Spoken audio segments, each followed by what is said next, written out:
The Talk Shop. This is The Talk Shop with me, Masachaba Mushweshwe, on SAFM 104 to 107. We're talking about a recently released report that has found that financial compensation for land restitution was mostly well spent, despite misgivings by the Commission on the restitution of land rights on how claimants wasted the money. Joining us is the professor who conducted the research, Professor Bernadette Atuahine, a visiting assistant professor at Princeton University. Good evening to you, Prof, and thank you so much for joining us. Welcome onto the Talk Shop. Thank you, and thank you for this invitation.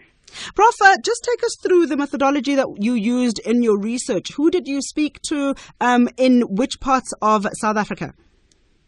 Yeah, so I conducted over 150 interviews of beneficiaries of the land restitution program, but my research is unique because I only focused on people who were evicted from urban areas, and that is something that, in terms of the literature, that is not really concentrated on, are those who were evicted from urban areas. When we talk about land reform, it's a conversation about rural people, and so I focus on urban. I interviewed people from the Gauteng province and the Western Cape province, and as you said, what I found in these 150 interviews, 80 of the people receive financial compensation. And so this particular report is an analysis of how those 80 people spent the money. And what I found was 30% of the people spent it in such a way that increased their net economic assets.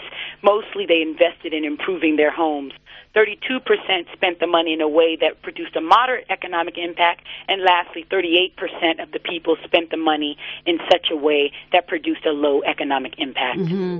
When we talk about economic impact, money that is going into where there is nothing, where there is dire need, you also looked at what other families did that would not be called having a great economic impact, but for those families meant a lot.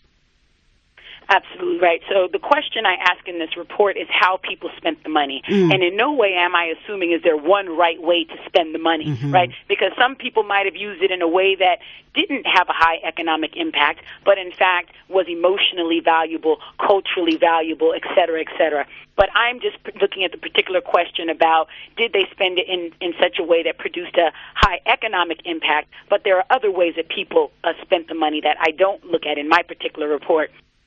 Tombstones, for instance, was a big way that people spent the money in terms of honoring those who have passed on, who were the ones who were forcibly removed but could not be here today to benefit from the award. And when we look at how much this financial compensation was, what was the average amount that was awarded to the claimants? Yeah, and that's something that a lot of people aren't aware of. So urban claimants were mostly settled through something called the standard settlement offer. There were two ways people got financial compensation. One is through a process called historic valuation, and second is through a process called the standard settlement offer. Historic valuation is where the assessors actually went out, evaluated the property value, how much the property was worth, and then used the CPI to come up with an amount. That was mostly used in rural claims. Over 90% of urban claims were settled through the standard settlement offer, and that ranged anywhere from 17,000 Rand to 60,000 Rand. And basically that increased, it was attached to the housing subsidy and increased as the housing subsidy increased, but it was in no way attached to the actual value of the property lost by the individual or community. We're talking to Professor Bernadette Atuahine, a visiting assistant professor at Princeton University, and talking about her report, Paying for the Past, addressing past property violations in South Africa, focusing on financial compensation for land restitution in urban areas. And her report has found that the money was mostly well spent, despite the Commission on the Restitution of Land Rights being concerned on claimants wasting the money. How do you think it came about, Prof, that one of the heads of the Commission on the Restitution of Land Rights spoke about the concern that they have that on Friday they award money to the claimants and then they go immediately next door to the an open tavern, to an open bottle store, and by Monday the money is finished? Yeah, I think that there were basically the source of this is these paternalistic views or kind of condescending views of poor people and how they spend money, right? So you're right. There were kind of two camps at the commission. One camp who believed that people spent the money in such a way they spent it at the bottle store and in kind of revelry and things of this nature. These kind of condescending views of the poor, assuming that they don't know how to spend money. But then there was a second, equally paternalistic but less condescending view among commission officials that I found in my interviews with commission officials, which was that poverty is such that people are living in an emergency and have to spend the money right away for survival, right? So the money went quickly because people kind of needed it to survive and kind of the exigencies of everyday living. So those are the two, both paternalistic, one condescending, one less so, but that was the general view of the commission. And what this study comes in and does is it says, well, look, we do have a significant portion of the people spending it in such a way that improves their long-term economic assets. And so the policy recommendations in the report is saying, let's build off of this success, right? And so at the end of the day, what a lot of people don't know is 70% of the claims, both urban and rural, were settled through financial compensation. All of the conversation around land reform is about land transfer, people getting onto the land. That's actually not what's happening in reality. Let me repeat that one more time. 70% of the claims settled, both urban and rural, were settled through financial compensation. And so my report comes in and says, okay, if this is the actual reality we're dealing with on the ground, let's figure out a way to make financial compensation more effective. And part of the solution I have is giving people more choice, right? So I say this. I say give people the choice. You can get your land back, alternative land, financial compensation. Let's add a fourth option, vouchers. So that means that, okay, if you're entitled to 30,000 Rand, then if you take the money in a voucher to say somewhere like Cashfield, you get 40,000 Rand. That's if the commission wants to encourage people to use the money to improve their homes. If the commission wants to encourage people to use the money in such a way that increases their job training or things of their potential to get jobs, then perhaps they can give if you're entitled to 30,000 Rand, we'll give you 30% more if the commission deposits the money directly into a qualifying educational or training institute. And so what I'm saying is not taking away options, still giving them all the options of just getting cash, but also adding the voucher option in there to try and make sure that the financial compensation is even more effective. Again, it's about giving people more choices and dealing with the reality on the ground that financial compensation is how these claims are being settled.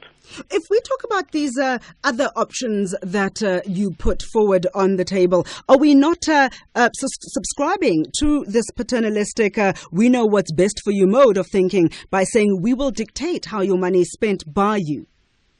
And that's why I want to make sure you understand that I'm saying giving people more options. I'm not saying take away the already options. I'm saying give them more options so they can still choose the land. They can still choose the financial alternative land. They can still choose the financial compensation. But they're getting a fourth option in addition, not replacing, in addition to the existing options of vouchers. Do you understand what I'm saying? So it's not at all paternalistic. It is a way of giving people more options rather than restricting their options. We're talking to Professor Bernadette Atuahine, and we're talking about the report Paying for the Past, addressing past property violations in South Africa. 0891 104 207 is the number to dial if you want to join our conversation. 0891 104 207 or SMS 34701. SMS number 34701. SMS is charged at R2. When we come back, I want to talk about a concern that's been raised by the Commission on the restitution of land rights. An option that they've put on the table is to take away financial compensation and focus on land restitution itself. We'll find out from Professor Bernadette Atuahine what it means for her. She talks in her report about the value of ensuring that people are integrated back into the communities that they were previously a part of. And she talks about asset-based choices. We'll get more details in a short while. The Talk Shop.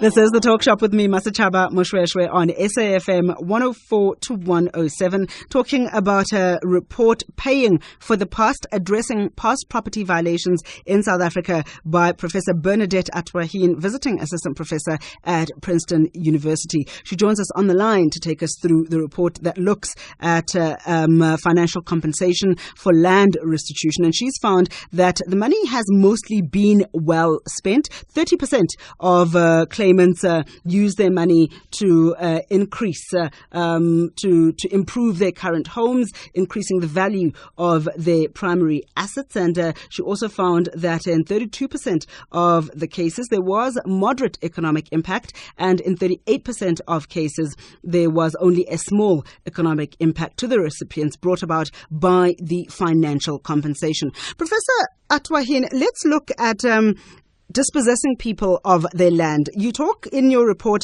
about a previous article that you'd written that really looks at what it means and the impact of it when it is used as a larger strategy in the way that the apartheid government used it.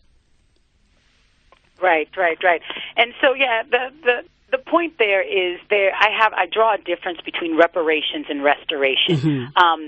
And my point there is to say that there are some instances where something is taken away from you, right? And in those instances, the point is to give that thing back, that physical thing back. But there are other instances where something is taken from you as part of a larger strategy of dehumanization. And in these instances, it's not enough to just give the thing back, because more than the thing was taken from you. It was part of a strategy of dehumanization, right? So in these instances, what's required is what I call restoration, where you give the thing back in such a way that gives people their dignity back, rehumanizes, embraces the humanity of people that was challenged and taken away by the prior government. And so how do you do this? How do you give something back in such a way that restores dignity? Well, my answer to that is by giving people choices, right, and allowing them to sit in the driver's seat and direct how they will be restored, right? And so that's exactly part of this policy recommendation I'm making about giving people choices, because there's something powerful about saying, yes, you were dispossessed unjustly as a result of these racial laws during apartheid. I am now, as the government, coming to allow you to again, sit in the driver's seat and direct how, in fact, you are restored. And so I draw a difference between reparations, which is giving the thing back, just giving a physical thing back, and restoration, which is giving the physical thing back in such a way that makes people part of the polity again, that embraces their humanity, that restores dignity. When we talk reparations, which is a return of the thing that was taken away, do you think that the Commission on the Restitution of Land Rights is doing that? Because there are many people whose land was taken away, who were moved, who now find themselves either living in informal settlements, who are wandering around and still trying to find some kind of roof over their heads. So even in that instance, and 60,000 Rand, which is the maximum that you spoke about, would it really buy anybody a roof over their head? Property in South Africa, in urban South Africa today? Yeah, you're right. I mean, the financial compensation we saw that it had this kind of economic impact in people who already own houses, and so they were able to improve what they already had. Mm-hmm. But those who didn't own a house or lived in an informal settlement, they ended up in the part of the study where they weren't able to use the money in such a way that had a significant economic impact. So that is a very apt observation, is that there is a difference between people who have a home and don't have a home in terms of their ability to use that money. But the money is in no way sufficient to buy a home or to get out of an informal settlement. What was the feeling of the recipients of the claimants who got compensation for land restitution? Did they feel that this was a fair process, that this was a process that took into account all that they had lost? Or was it a case of, you know what, there is no other alternative, so I'll just go along with this particular process, hoping that something will come along later on? Yeah, so I'm in the midst of finishing. So this report is one chapter in a larger book that I'm just now completing the manuscript for, called We Want What's Ours. And in one of the chapters, I look at the question about exactly what you're asking. When did people feel like the process was fair and just, right? And when were they satisfied by the process? And my main finding in that chapter is to say, although you would think that the amount that people got was the real thing that really mattered in terms of their assessments of fairness. What really drove the people's assessments of fairness was how they were treated in the process. Right? Whether they were treated with respect, whether their calls were returned, whether they, whether the level of communication, because people really understood that this was not the government that dispossessed them. This was not the government that undermined them, right? This government, a term I heard over and over in the interviews, was just trying to wipe their tears, is what people continually said. So it wasn't necessarily the size of the grant, but it was more so how people were treated, the process. You know, was it one in which people were treated with respect or dignity, or were people being disrespected, ignored, and not communicated with properly? Join our conversation on 0891 104 207 or SMS 34701. SMS is charged at R2. Good evening to you, Eddie, in Cape Town. Good evening, Master. Good evening, Eddie. Hello. Welcome. You're on air. Yes. Look, Master, I think I like the professor's report. I wish that report could go on and finish what she's trying to finish now, and then hand it over to government. So in addition to that, I would like to say I wish our government could go hire people like this lady from outside South Africa, people that have got no interest in this whole thing, because all our local people have got interest in the land issue, or the local. So hire people that have got no interest in this, that can guide us and then draw up something that is really tangible. Because for me, the issue, Mastaba, is our government is too apologetic, too much in such a way that they're not really addressing anything.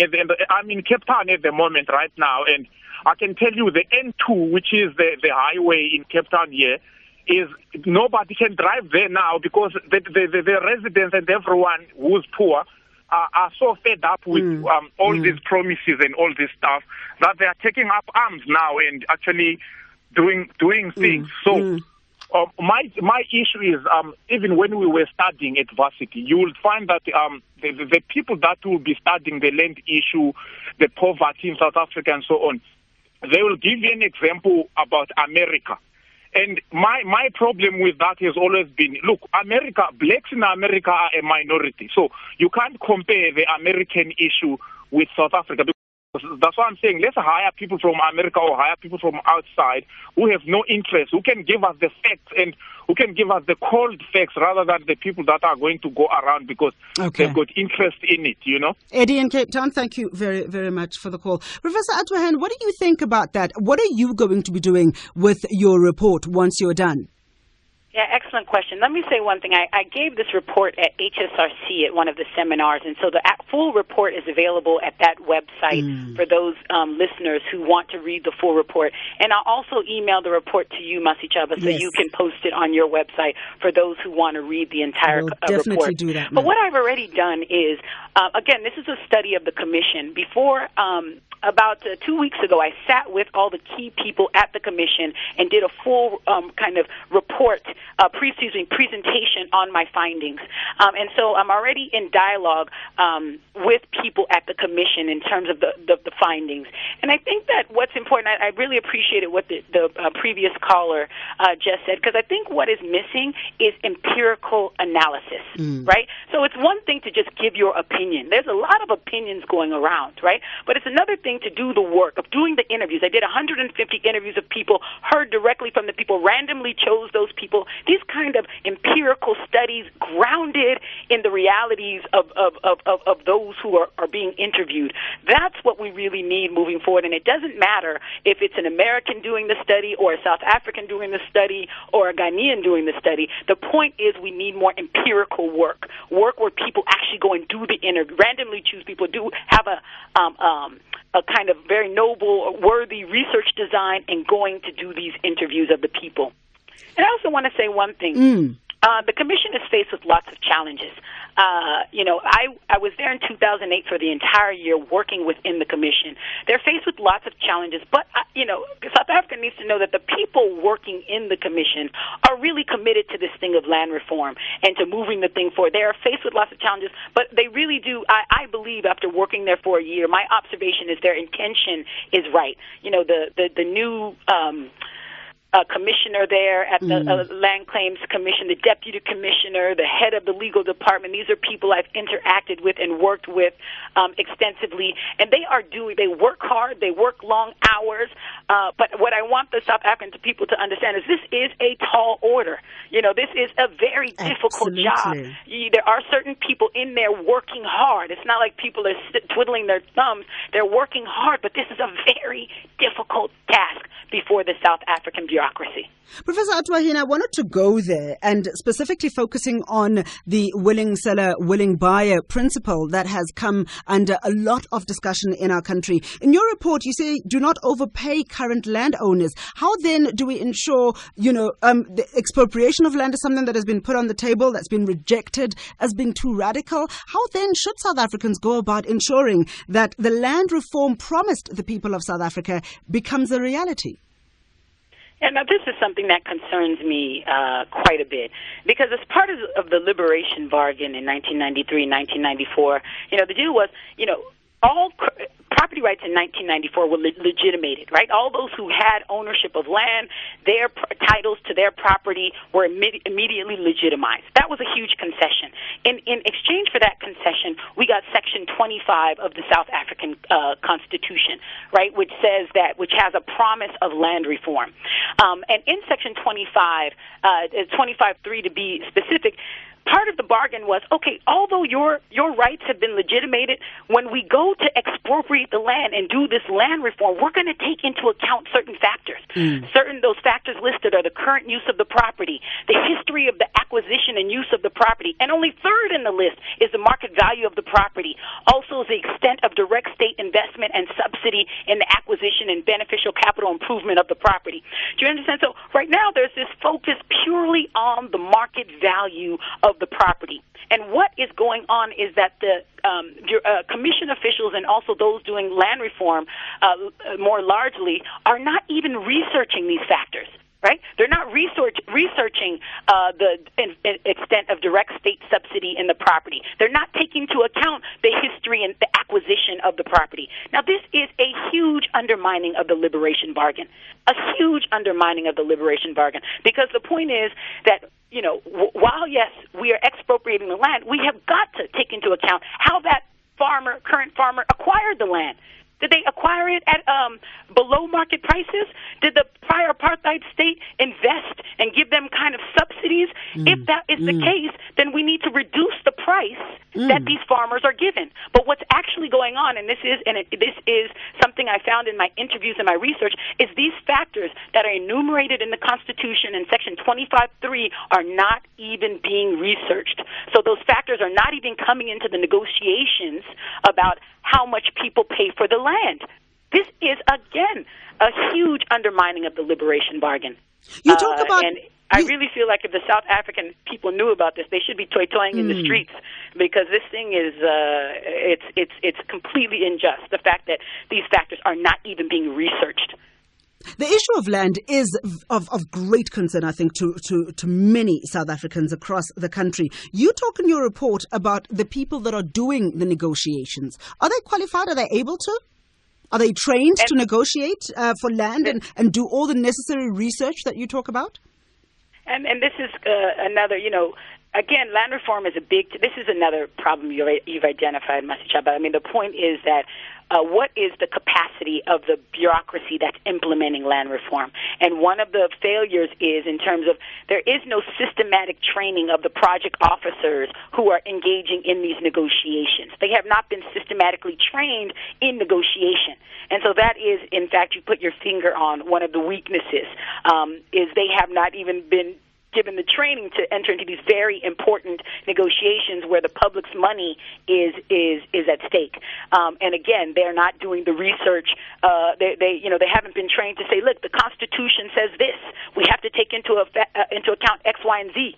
They haven't been trained to make sure those factors are taken into account, so they're not even at the table. So you put your finger on it. What we're faced with here is a bureaucratic incapacity.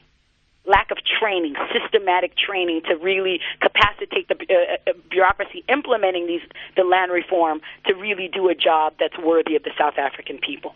The Commission talks about wanting to de-emphasize the financial compensation option and focus on restitution. What are your thoughts on that? Yeah, now, so this is a twofold answer. Number one. The question is, what the Commission was trying to do, they switched their focus. Early on in the process, the Commission really put an emphasis on financial compensation because the process was going slow and it's quicker to give money. But then in around 2005, 2006, the Commission switched gears. They then started emphasizing land transfer. Right, which is a good thing, right? Because when you get land, you get more. It's more powerful to get land. But the problem is by the way they were emphasizing it, I have various quotes from Commission officials that basically say that they would go over development thoroughly, and when they got to the financial compensation, would go over it quickly. Now, that's a problem because the Commission has a monopoly on information. And so by not giving people the information, they're in effect taking away the choice of financial compensation. So that's one thing. And again, if you notice in the views I've been articulating today, I am a proponent of choice and giving people a choice. They should be able to get land, but if for some reason they want to get money, like a lot of people in my study preferred money over land because there were 14 people that needed to divide the award, right? The originally dispossessed individual was dead, and in fact now there's 14 people that stood to benefit. They didn't want to get a house because it was too difficult to divide it amongst themselves, and they prefer money. So you understand there are some instances where people would choose financial compensation over land, even though land is a more beneficial option. But the point is the Commission, by withholding information, really undermined choice. That's the first thing I want to say in response to your question. The second thing, and I think the more important thing I want to put out there is to say that land reform is a three-pronged process, right? It's about redistribution, restitution, and tenure reform. And my position is that land transfer needs to happen under the prong called redistribution and not restitution. Let me repeat that. Land transfer needs to happen under the prong called redistribution rather than restitution. Why do I feel that way? Well, it's a point. The point is, there are fundamental land inequalities, past theft in South Africa that needs to be reformed. How do you reform it? Do you give it to the person whose grandfather was evicted from a particular parcel of land 2 generations ago?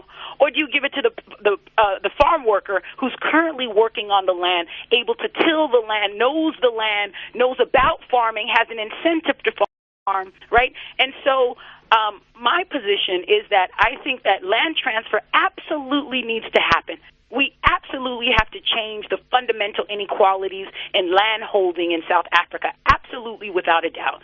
But the point is, we need to give the land to people who know how to work the land, who have the skills and have the passion, rather than people who have a legal right to the land, and that's what restitution is. Professor Atwahin, I'm going to ask you to hold that thought. I'm going to ask you to hold that thought because I really want to talk about land restitution, as you say, and land redistribution, because these are at the heart of the discussions around restitution of land rights and the Commission and even the Department of Rural Affairs. So we will continue talking. We'll wrap up with Professor Bernadette Atwahin in a short while, and we'll take Sydney as well on the line right after the news. The Talk Shop.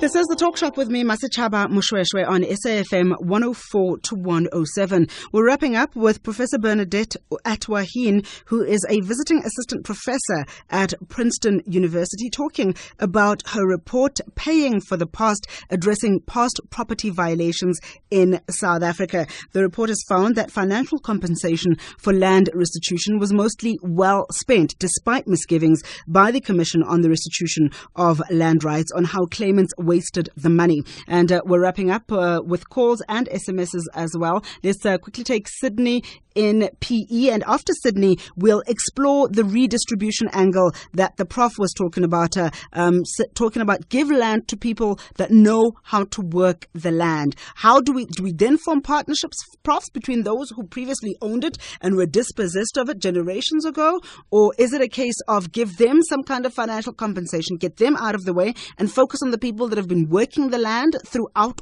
the generations that we have been looking at apartheid government in place? We'll explore that particular option right in a short while. But let's take Sydney in PE. Sydney, hi. Hi, Mashaba. Listen, the professor is so right with what you say. You know, Mashaba, we see a lot of demonstrations and what have you today, and it's not all about services. It's about compensation.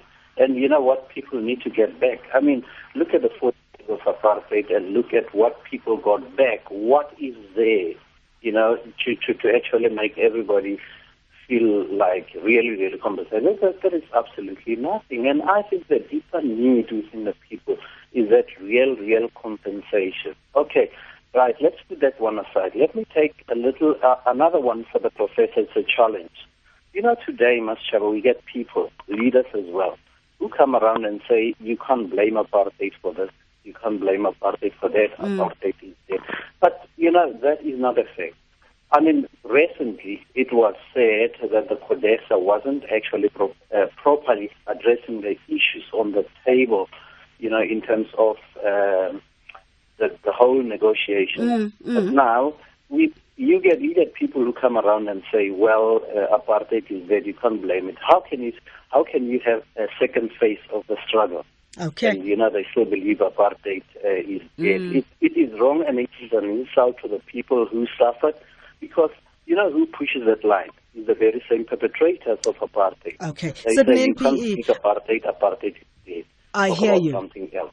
I hear you. I think one of the things that we acknowledge and should acknowledge is that compromise was made at CODESA and CODESA 2 as well. Compromise was made. That is well known. That is a fact that we have to live with, and it's about moving on from there. And I hear you with regards to saying, how do we then talk about forget about the past when we recognize that compromise was made? But how do we then ensure that we move forward without necessarily burning the country down? Sydney? Well, Mashaba, we need to seriously address the compensation issue. We need to come down and say, but is the house enough? Is the land enough to compensate people? I mean, what else can be done? We need to talk to people and understand the true, real feeling. Okay. Sydney NPE, thank you very much for the call, sir. Prof, Sydney says we need to address the issue of compensation and say, is it enough? I cannot think anyone will say this is enough in terms of meeting my emotional pain, in the same way that those who are present occupiers of land that is under question will say that, you know, this is not enough money, I want more money. And you say that we should not be awarding such people who are currently occupying the land should not be receiving the huge amounts of money that they're currently being offered. But this is what they feel their land is worth. Okay, a couple of things. Sydney, I just want to thank Sydney for that comment. And my observation is this. A lot of people think, we were sold out in CODESA, something went wrong in CODESA. Actually, South Africa has a very strong constitution. And Section 25.3 of the Constitution is extremely strong and equitable. The problem is the implementation of these constitutional provisions and not the Constitution itself. I wouldn't go so far as to say that these current farmers are given huge rewards. That's not my position. That's not what I'm trying to say. They're given huge settlements. That's not my position. My position is to say that in the negotiations, the factors clearly stated in Section 25.3 of the Constitution, i.e., how much they acquired the property for, how much prior governments invested state subsidies in those properties, they are not taken into consideration. And the market value is only supposed to be a starting point, according to the Land Claims Court. And then from there, you're supposed to cut the compensation down by these other factors. If you got a discount upon purchase from the apartheid government, if you got subsidies. But those discounts aren't aren't happening. Why? Because they're not even being researched. So, Sydney, what I would say to you is, again, the point is your Constitution is I think it's excellent. It's about the implementation of the constitutional provisions. Okay. You do talk about overpaying of current landowners. You say the Commission should stop overpaying the current landowners and instead use the savings to increase the minimum financial award that is given to the claimants. Now, you talk about redistribution, land restitution and land redistribution. Give the land to people that know how to work the land. What about the people that were dispossessed of the land generations ago? How do we balance these two very, very relevant claims? Yeah, and the point is this, is to focus on when you talk about my whole point is to give people options, right? And so if someone in restitution, if there's a particular community that was evicted from land a long time ago, I'm not saying force them to get compensation. No, if they're situated they have a desire to go back to their land and start working the land, let's make that happen, right? It's about giving people choices. But let me tell you what's actually happening is in restitution, we'll have one farm, right? So there's one farm operated by one farm owner. Successfully. And what restitution does is then that one farm has a claim on it. That claim, now the beneficiaries are 2,000 plus benefits, 2,000 plus benefits, 2,000 plus benefits.